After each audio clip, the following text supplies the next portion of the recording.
আহফিন যখন ভালো করে মেয়েটার দিকে তাকালো তখন আটকে উঠল সে। ভেতরটা যেন বাড়ি দিয়ে উঠতে লাগলো।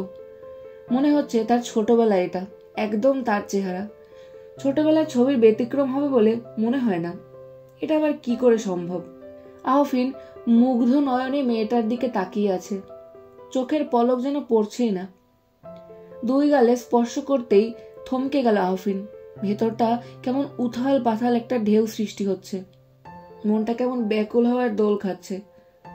অস্থির অস্থির লাগছে। আহফিন ছলো ছলো নয়নে মেয়েটার চোখের দিকে তাকিয়ে আছে। এই চোখগুলো তার বড্ড চেনা লাগছে। অতীত যেন সজীব হতে শুরু করেছে। কি দেখছো?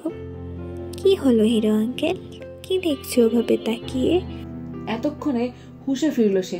খানিক হেসে বলল, ছোট্ট একটা অ্যাঞ্জেলকে দেখছি, চলো ওখানে কি বসবে। আমার জার্সি কোথায়? জার্সি? এদিক ওদিক তাকিয়ে বলে, ওই যে আমার জার্সি পরে আছে। তারপর দৌড়ে সে মাটিতে পড়ে থাকা সুন্দর একটা পুতুল কোলে তুলে নিল। হাত বুলিয়ে দিতে দিতে বলল, জার্সি, তোর কিছু হয়নি তো? তুই ঠিক আছিস তো? বাচ্চা মেয়ের কাণ্ড দেখে আহফিন ফিক করে হেসে উঠল। তারপর ওর কাছে গিয়ে হাঁটু গেড়ে নিচে বসলো। এই যে পাকা বুড়ি, টুনটুনি ময়না পাখি, তোমার কথা লাগেনি তো? তুমি আমাকে টুনটুনি ময়না পাখি কেন ডাকছো? কেন, ডাকলে দোষ হবে নাকি? না, এই নাম তো আমাকে আমার মাম্মাম্মে ডাকে। ও তাই? আহফিন মিষ্টি করে হেসে গাল টেনে দিল।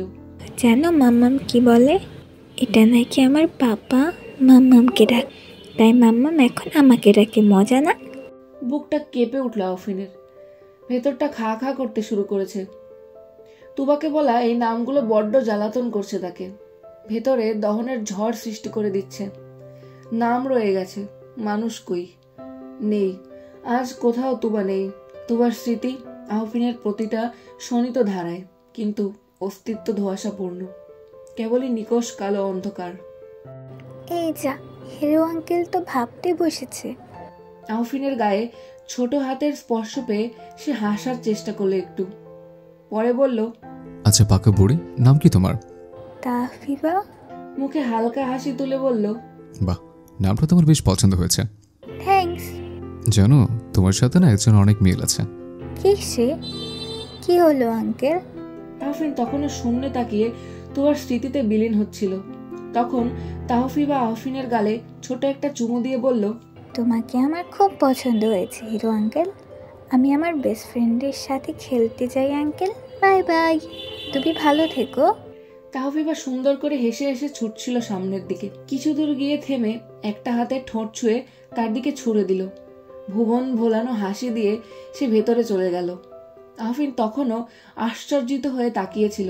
চোখের সামনে বারবার সে ছোট মুখ আর হাসি ভেসে আসছিল। মিজান হাতে দুটো কোল্ড কফি এনে দেখতে পেল আহফিন মাটিতে হাঁটু গেড়ে বসে আছে আনমনে। তার চোখে অবাক করা দৃষ্টি। আহফিনকে এভাবে একা বসে থাকতে দেখে মিজান ভাবতে লাগলো, স্যার কি পাগল টাগল হয়ে গেছে নাকি? এভাবে একা বসে আছে। কাউকে কি প্রপোজ টপোজ করেছিল নাকি? ওমা, এটা হলে তো নাকি স্যারের ভূতের সাথে। আল্লাহ আল্লাহ গো, বাঁচায়ও আমারে। মিজান এগিয়ে গেল আহফিনের দিকে। দুইবার মৃদুস্বরে ডাকলো, স্যার স্যার। কোনো সাড়া শব্দ নেই। তিনবারের সময় একটু জোরে বলল, ও স্যার, এভাবে বসে আছেন যে? আহফিন ঘাড় ঘুরিয়ে তাকালো মিজানের দিকে। তারপর উঠে হাঁটুতে লেগে থাকা বালু ঝাড়তে লাগলো নীরবে। মিজান ভয় নিয়ে জিজ্ঞেস করলো, আপনি কি কাউকে প্রপোজ করছিলেন নাকি? What nonsense. তাহলে কি? স্যার, আপনার কি তেনাদের সাথে কথা হয়? কি বলতে বলছো? কার সাথে কথা বলার কথা জিজ্ঞেস করছো? স্যার, বুঝতে পারছেন না আপনি? আমি তো তেনারা মানে ভূত। মিজান, আল্লাহ আল্লাহ বাঁচাও। দাঁত কিরমির করে আহফিন বলতে লাগলো, মিজান, তুমি কাউকে ড্রিঙ্ক করেছো নাকি গাঁজা খেয়েছো? কতবার না বলেছি এসব করলে আমার গাড়ি তুমি ড্রাইভ করবে না। বিশ্বাস করেন স্যার, আমি কিছুই খাই না, আপনার কসম। Stop it nonsense. আমি একটা বাচ্চার সাথে কথা বলছিলাম, পড়ে গিয়েছিল, তো দৌড়তে গিয়ে আমিও বসে পড়েছিলাম। ও তাই বলেন স্যার? আমি তো ভাবছিলাম কি না কি। তুমি যেমন, তোমার ভাবনাগুলো তার চেয়েও জঘন্য। এতে আমার কি দোষ? আপনি তো। Shut up. আহফিন আগের জায়গায় গিয়ে বসলো। মিজানের দিকে রুক্ষ সূক্ষ্মভাবে তাকিয়ে বলল, কফিটা দিবে নাকি এটা গরম করবে? কোল্ড কফি আনলে করো, গরম আর হট কফি আনলে বরফ করে নাও হাতে রেখে। এই তোমার এক দোষ। মিজান আহফিনের কথায় থতমত খেয়ে গেছে। একবার হাতে থাকা কফির দিকে নির্বাক দৃষ্টিতে তাকায়, আবার আহফিনের দিকে করুণ চোখে। দেবে নাকি পার্কে যাব? মিজান এক প্রকার দৌড়ে আহফিনের হাতে কোল্ড কফিটা তুলে দিল। আহফিন কপাল কুঁচকে মিজানের থেকে ঝাটকা মেরে কফি নিয়ে নিল। তারপর ফোঁস করে নিঃশ্বাস ত্যাগ করে কফির মগে চুমুক দিল। চোখ বন্ধ করে আবার তাকালো সামনের দিকে। বারবার তাহফিফাকেই দেখতে পাচ্ছে চোখের সামনে। ওর ছোট হাতের স্পর্শ, সাথে চিকন মিষ্টি ঠোঁটের পরশটা তাকে অস্থির করে দিচ্ছে। আহফিন কফিতে দ্বিতীয় চুমুক না দিয়েই উঠে দাঁড়ালো। সে কি, আপনি এতক্ষণ কফি কফি করে এতগুলো কথা শোনালেন আমাকে, আর এখন এই কফি রেখেই উঠে যাচ্ছেন? মিজানের বকবকানিতে কান দিল না আহফিন। সে ছুটে গেল পার্কের ভেতরে। সেখানে কত কত বাচ্চারা খেলা করছে একে অপরের সাথে। পাশেই তাদের মা, কারো কারো বাবারা কিংবা দাদা এসেছে। কেউ কেউ নিজেদের মধ্যে গল্প করছে, তো কেউ বাচ্চাদের নিয়ে ব্যস্ত। এত সব কিছুর মাঝে আহফিনের চোখ সাদা কালো ফ্রক পরা তাহফিফাকে খুঁজে চলেছে। আহফিন হারানো বস্তুর মতো খুঁজে চলার চেষ্টা করছে তাহফিফাকে, কিন্তু কোথাও তাকে পাওয়া যাচ্ছে না। আহফিন একটা বাচ্চা মেয়েকে তাহফিফার কথা জিজ্ঞেস করলে জানায় সে চেনে না। কপাল কুঁচকে সে এদিক ওদিক তাকাতে লাগলো। তারপর আরেকটা বাচ্চাকে জিজ্ঞেস করলো। সে জবাব দিল, আঙ্কেল তাহফিফা তো চলে গেছে, ওকে ওর আন্টি এসে নিয়ে গেছে। আশাহতের মতো দীর্ঘশ্বাস ফেলে দিল আহফিন। ভেতরে ব্যাকুলতার হাওয়া বইছে। খুব অশান্ত লাগছে নিজেকে। তাহফিফাকে আরেকটা নজর দেখতে মন চাইছে কেন বুঝতে পারছে না। কেমন শূন্য শূন্য লাগছে। 2:42 আহফিন দুপুরে নাকে মুখে খেয়ে রেডি হতে শুরু করেছে। বড্ড দুপুর এখন। সূর্য এখনো মাথার উপর থেকে সরেনি, খানিক ঝুঁকেছে মাত্র। কলা গাছ ভেঙে পড়ার মতো হেলে আছে। আহফিনকে এভাবে ব্যস্ত হয়ে রেডি হতে দেখে মিজান বারবার বলছে, স্যার কোথায় যাবেন এখন? কিন্তু আহফিনে কোনো উত্তর নেই। তার কালো বেল্টের ঘড়িটা খুঁজে পাচ্ছে না। ড্রয়ারে কাবার্ডের ভেতর এদিক ওদিক খুঁজে পাচ্ছে না। এবার মিজান অনেকটা বিরক্ত নিয়ে বলল। আহফিন হয়তো তার গলার রাগটা বুঝলো। তার দিকে শান্ত চোখের দৃষ্টি দিয়ে শান্তভাবেই বলল, কি পার্কে যাব? মিজান কেমন ভেবাচাকা খেয়ে গেল। তার উচ্চ গলার কথা শুনেও আহফিনের কোনো রিয়াকশন না পেয়ে সে ফের শান্ত গলায় বলল, স্যার এখন তো পার্ক খোলার সময় নয়। পার্কে গিয়ে এখন কি করবেন? এখন পার্কের গেটই খোলেনি।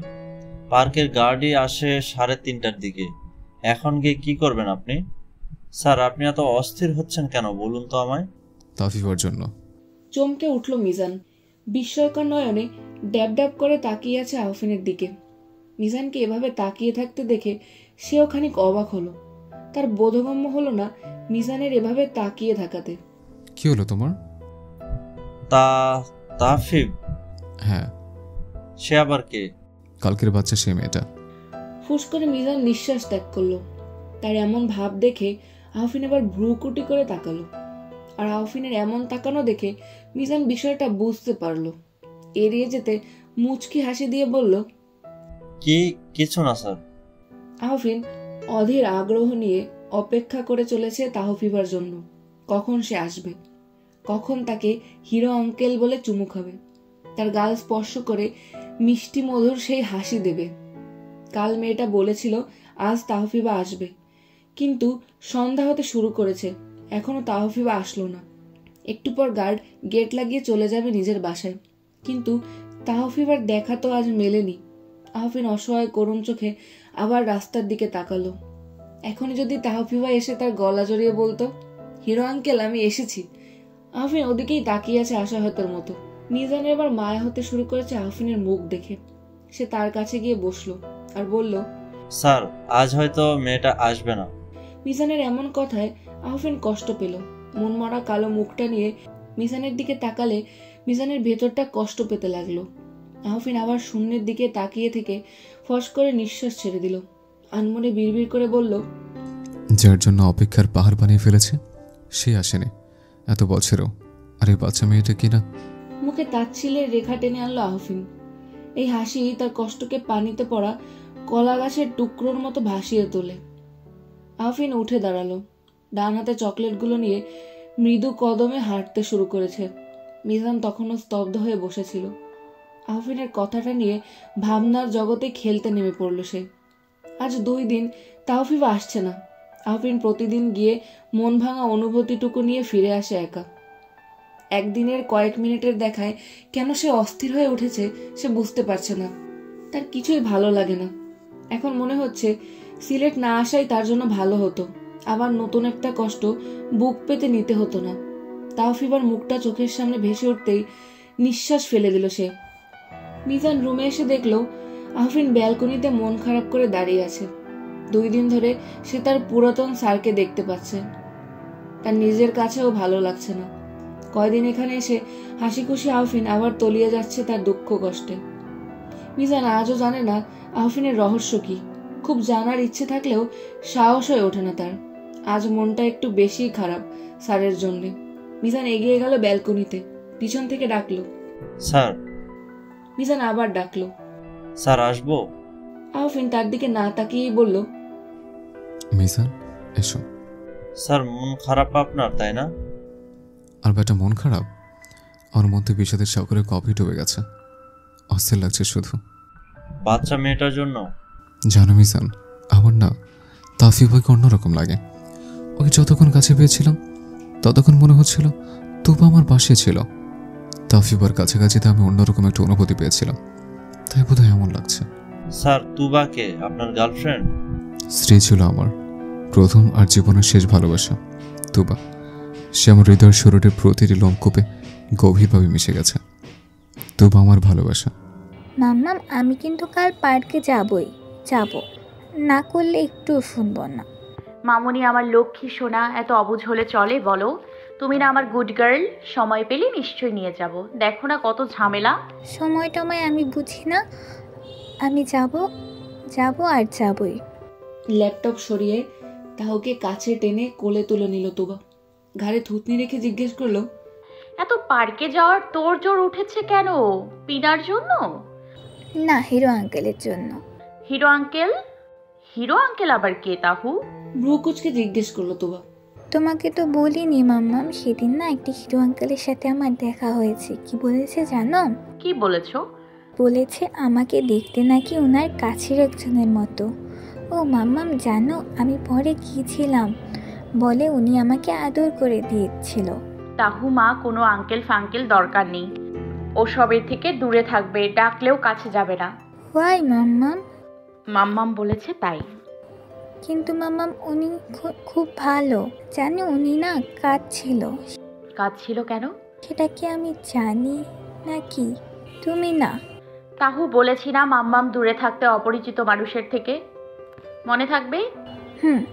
তুমি কিন্তু মোটেও কথা বলবে না কারোর সাথে। একটু বলবো। তাহু, জোর গলায় বলল তুবা। তাহফিবাও তাল মিলিয়ে বলল, জি। মেয়ের কাণ্ড দেখে তুবা ফিক করে হেসে উঠল। আহফিন উত্তপ্ত একটা দীর্ঘশ্বাস ফেলে দিল ভেতর থেকে। মিজান পাথরের মতো স্তব্ধ হয়ে আছে। তার ভেতরেও কষ্ট হচ্ছে। কতটা করুণ নিদারুণ ভালোবাসার কাহিনী। কি অসহনীয় কষ্টই না মানুষটা ভেতরে পুষে রেখেছে। মিজানের খুব রাগ হচ্ছিল তুবার উপর। এত ভালো একটা মানুষকে কতটা কষ্ট দিয়েছে ওই মেয়েটা। হয়তো আহফিন সেদিন ওই কথাগুলো না বললে তুবা যেত না, কিন্তু এখানে আহফিনের কোনো দোষই দেখতে পাচ্ছে না মিজান। আহফিনের দিক থেকে সে একদম ঠিক করেছে, তবে রাগ করে বলাটা স্বাভাবিক। আর তুবা, সেই বা কেন এত দরদ দেখাতে গেল আর এক ছেলের উপর? এত মানবতা দেখানোর কি ছিল? এত মানবতা দেখানোর কি দরকার ছিল? এতই যখন ভেতরে মায়া, তখন আহফিনকে সবটা বলে বুঝিয়ে করলো না কেন? ভালোবাসার মানুষের কষ্টের চেয়েও কি আর একজনের প্রতি মায়া বেশি ছিল? রনির দেওয়া কসমের কথা চিন্তা করলেও মিজানের শুধু মনে হচ্ছে তুবারই দোষ। আহফিনের কষ্টের কথা শুনে তার ভেতরেই এখন কতটা কষ্ট হচ্ছে। না জানি ওই মানুষটার ভেতরে কতটা আগুন জ্বলছে এতগুলো বছরে। আহফিন ব্যালকনির রেলিং ধরে দাঁড়িয়ে আছে। মিজান ঘর থেকে এগিয়ে গেল সেদিকে। স্যার আপনি একদম ওই মহিলার জন্য আর কষ্ট পাবেন না। ওই মহিলাকে আপনি ভুলে যান স্যার। এসে বলো না মিজান, তবু আমার অন্তরে আমার অস্তিত্বে মিশে গেছে। কিন্তু উনি তো... তোবাকে আমার বুকে নিঃশ্বাস থাকাকালীন আমি ভুলতে পারবো না। মিজানের চোখের কোণায় পানি চলে এসেছে। মিজান, তুমি এখন যাও, আমি একটু একা থাকি। স্যার, আপনি এখন কাঁদবেন তাই না? আহফিন দ্রুত মিজানের দিকে তাকালো, নিষ্ফল তাকানো। মায়াভরা কণ্ঠ আর চোখ দেখে আহফিন আর নিজেকে সামলে রাখতে পারল না।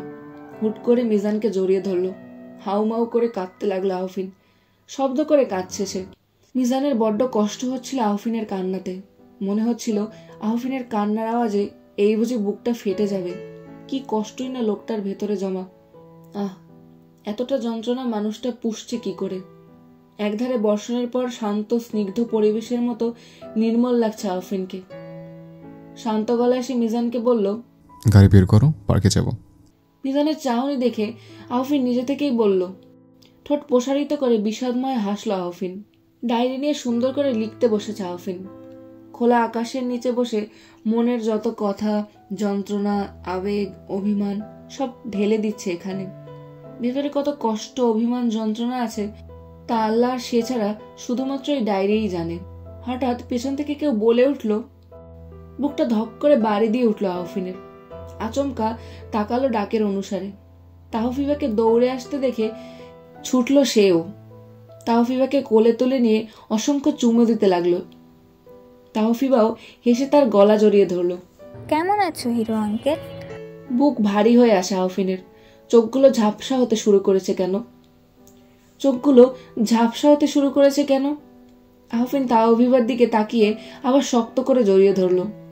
দূর থেকে মিজান গার্ডের সাথে চা খেতে খেতে এমন মনোরম দৃশ্য দেখে তৃপ্তির হাসি দিল। আমার লক্ষ্মী সোনা, কোথায় ছিলে এই 3 দিন? আসলে মাম্মাম খুব বিজি তো, তাই আসতে দেয়নি। তুমি কি আমার জন্য অপেক্ষা করেছিলে? আহফিন এবার চোখের পানি ছেড়েই দিল। খুব অপেক্ষা করছিলাম। চোখের পানি মুছে দিয়ে তাহফিবা চুমু দিল আহফিনের গালে। তারপর আহফিন বলল, আমার লক্ষ্মী সোনা পাখি, চকলেট খাবে? চকলেট? জানো 3 দিনে তোমার জন্য কতগুলো চকলেট এনেছে? কই দাও। আহফিন তাকে কোলে নিয়ে চেয়ারে বসালো। গাল ভরা হেসে সে তাহফিবাকে চকলেট দিল। তাহফিবাও মুচকি হেসে খেয়ে বলতে লাগলো, মজা। ফিক করে হাসলো আহফিন। তাহফিবা যাওয়ার সময় আহফিন ব্যাগে আনা চকলেটগুলো দিয়ে দিল তাকে। তাহফিবা যখন যাচ্ছিল তখন তার খুব কষ্ট হচ্ছিল। তার আন্টি এসে নিয়ে গেছে তাকে। তাহফিবা ব্যাগ নিয়ে চলে গেল। অথচ আহফিন জানেই না ব্যাগের ভেতর চকলেট ছাড়াও আর একটা জিনিস চলে গেছে। আজ একটু শান্তি লাগছে বুকে। ভালো ঘুম হবে বোধহয় আজ। আহফিন একগাল হেসে বাড়ি ফিরল। তাহফিবা কাল যাওয়ার সময় তাকে দাওয়াত দিয়েছিল তার মাম্মামের শপের একটা অনুষ্ঠানে যেতে, কিন্তু ঠিকানাটাই তো নেওয়া হয়নি।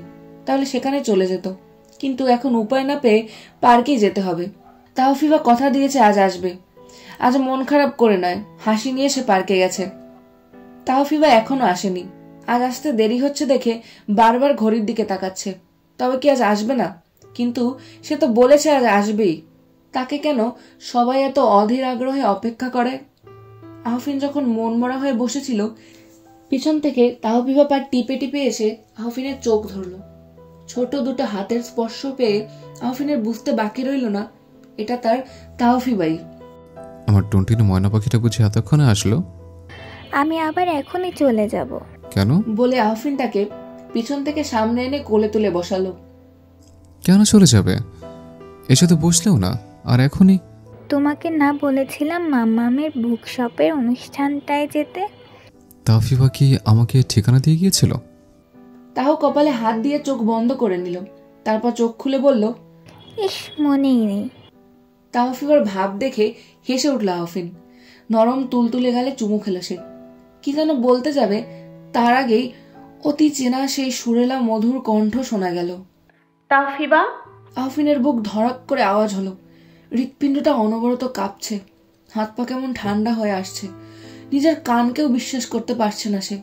আসলে সে ঠিক শুনছে কিনা বুঝে উঠতে পারছে না। ভীষণ ভয় নিয়ে আহফিন ঘাড় গড়িয়ে পিছনে তাকালো। হঠাৎই তার চোখ ঝাপসা হতে শুরু করেছে। ঠোঁটগুলো অনবরত কাঁপতে লাগলো। চোখের সামনে এতগুলো বছর পর তুবাকে দেখে আহফিন বিশ্বাসই করতে পারছে না। তাহফিবাকে নামিয়ে এসে উঠে দাঁড়ালো। হঠাৎ আহফিনকে দেখে চমকে উঠল তুবা। ভেতরে উথাল পাথাল ঝড় বইছে। ভেতর থেকে চিৎকার করা কান্না ভেসে আসতে চাইছে। চোখ টলমল করে আসছে তুবার। ভেতরের চাপা কান্না যেন উপচে আসতে চাইছে।